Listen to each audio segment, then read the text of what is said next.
일 잘하는 유형에는 두 가지가 있습니다. 저같이 바로 스킬러와 일 잘러. 그리고 뭣도 아닙니다. 넌 뭐야?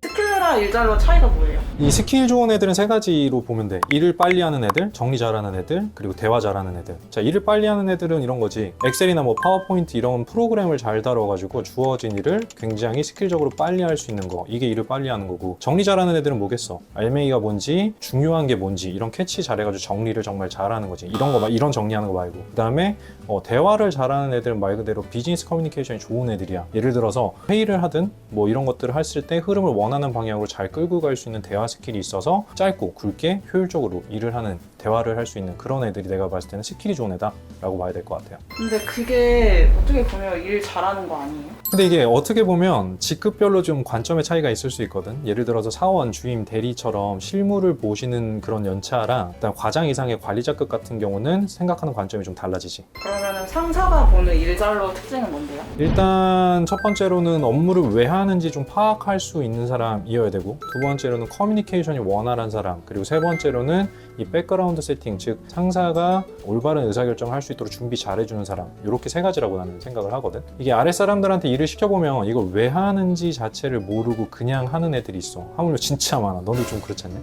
제가 그랬나요? 근데 이게 업무 의도를 파악하는 게 왜 중요하냐면, 그래야 이제 업무의 방향성을 읽을 수 있고 두 번, 세 번 일을 안 하고 구조화해서 일을 잘 할 수가 있어. 예를 들어서 내가 뭐 신사고찰 채널을 무조건 키워 라고 이런 식으로 그냥 아무 생각 없이 지시를 했다라고 생각해보자. 그럼 사람들이 이럴 거야. 아무 생각 없이 지시한 네가 잘못이지 라고 할 수도 있겠지만, 어쨌든 예를 들어서 한번 해보자고. 그러면 이제 방향성이 있는 애들, 이런 사람들은 기획 의도, 그 다음에 뭐 컨셉, 타겟, 기대 효과 이런 같은 구조 자체를 순차적으로 짠단 말이야. 결과를 보고 방향성을 계속해서 수정을 해나가. 피벗이라고 얘기를 하지. 방향성이 없는 애들이 있어. 이런 애들은 진짜 중구난방이야. 오늘이랑 내일이랑 막 컨셉도 다르고 막 내용 자체도 막 다르고. 오늘 만약에 예를 들어 직장인 스킬을 했어. 근데 내일 갑자기 나보고 연애 상담하래. 자, 하나로 통용되는 컨셉이 없다라고 봐야 되겠지. 왜겠어? 그냥 방향성이 뭔지 모르고 그냥 시키니까 그냥 가는 거야. 그러니까 일을 할 때 내가 왜 이 업무를 하는지 방향성을 파악하는 게 가장 중요하다.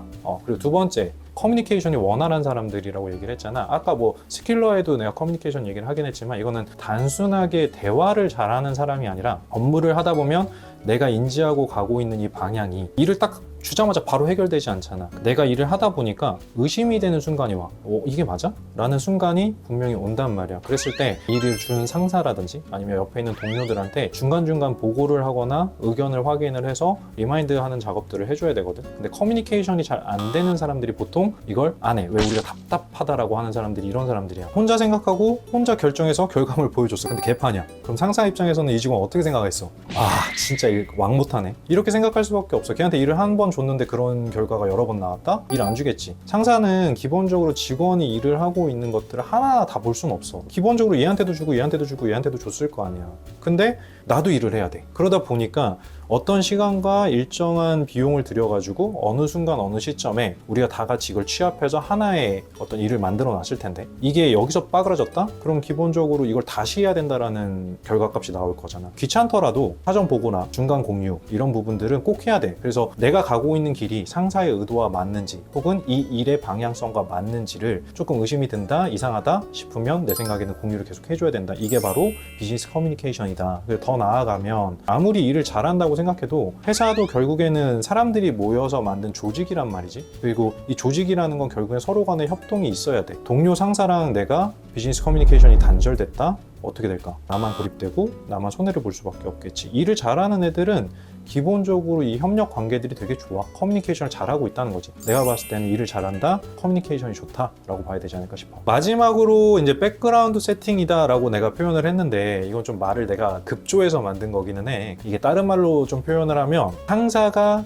같이 일했을 때 편하게 해주는 사람.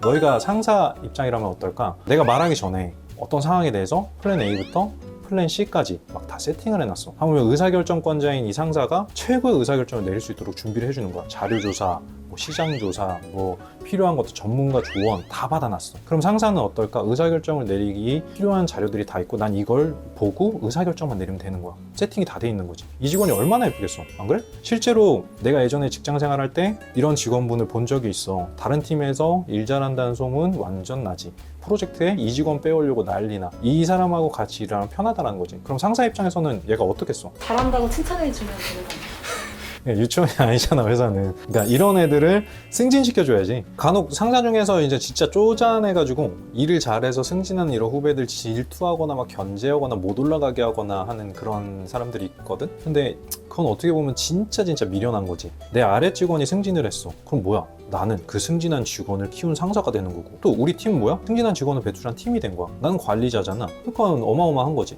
그래서 내가 대기업 다닐 때는 상사분들이 이제 자기 애들, 우리 팀원들 승진시키려고 정말 사활을 걸어. 그러니까 왜 그랬겠어? 내 아랫사람이 일을 잘한다면 그만큼 내 입지나 명성 이런 것들이 같이 올라가는 거거든.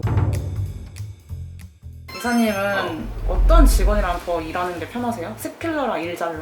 이게 구분을 할 수 있나라는 생각이 들긴 하는데, 굳이 한 명만 선택해야 된다라고 하면 나는 일잘러야. 그러니까 일잘러인데 스킬적인 부분들을 검토 안 할 리가 없어. 그러니까 일을 잘한다는 건 눈치도 빠르고 내가 효율적으로 일을 하려고 준비를 한다는 애들이야. 보통 간혹 보면 우리도 엑셀 이거 쇼츠 지금 엄청 올리고 있잖아. 그럼 거기 달리는 댓글들이 이것도 모르고 뭐 취준을 하나요? 이런 것도 모르면 회사 못 들어갑니다. 뭐 이런 얘기들 하는데 사실 그 능력은 별로 중요하지 않아. 대기업에 취업하는 데 있어서 엑셀의 능력은 중요하지 않거든. 입사를 해서 내가 이 부분이 필요하다? 준비하면 돼. 뭐 네이버 검색만 해봐도, 뭐 유튜브 검색만 해봐도, 뭐 예를 들어서 하다가 업무가 막혔어. 검색해서 내 걸로 이식하면 돼. 이건 스킬적인 부분이야. 근데 일을 잘한다는 애들은 큰 틀에서 보고 내가 요만하게 일을 하는 게 아니라 이 일이 어디로 연결이 돼서 어떻게 가지? 라는 구조적인 부분들을 이해하는 사람들이라고 나는 생각을 하거든. 일을 하는 입장에서는 같이 일을 한다? 일잘러가 낫지. 그리고 일잘러 애들이 스킬적인 부분이 부족하다? 100% 얘는 스킬적인 부분들을 언제 어느 순간 어느 시점에 충족시켜서 올 거야. 내가 봤을 땐 그래. 그래서 난 일잘러. 진짜 뽑으기 싫은 직원 유형 있으세요? 이건 인간적인 거랑도 결부되는 건데, 대기업을 다니다가 퇴사를 하고 이제 스타트업을 했지. 근데 그 당시에 스타트업을 했을 때 당시에 대표였던 사람이 정말 거짓말을 일삼는 사람인 거야. 직원들한테 거짓말을 해. 이부류한테는 이런 거짓말, 이부류한테는 이런 거짓말, 이부류한테는 이런 거짓말. 그리고 뭐 업무를 소개했을 때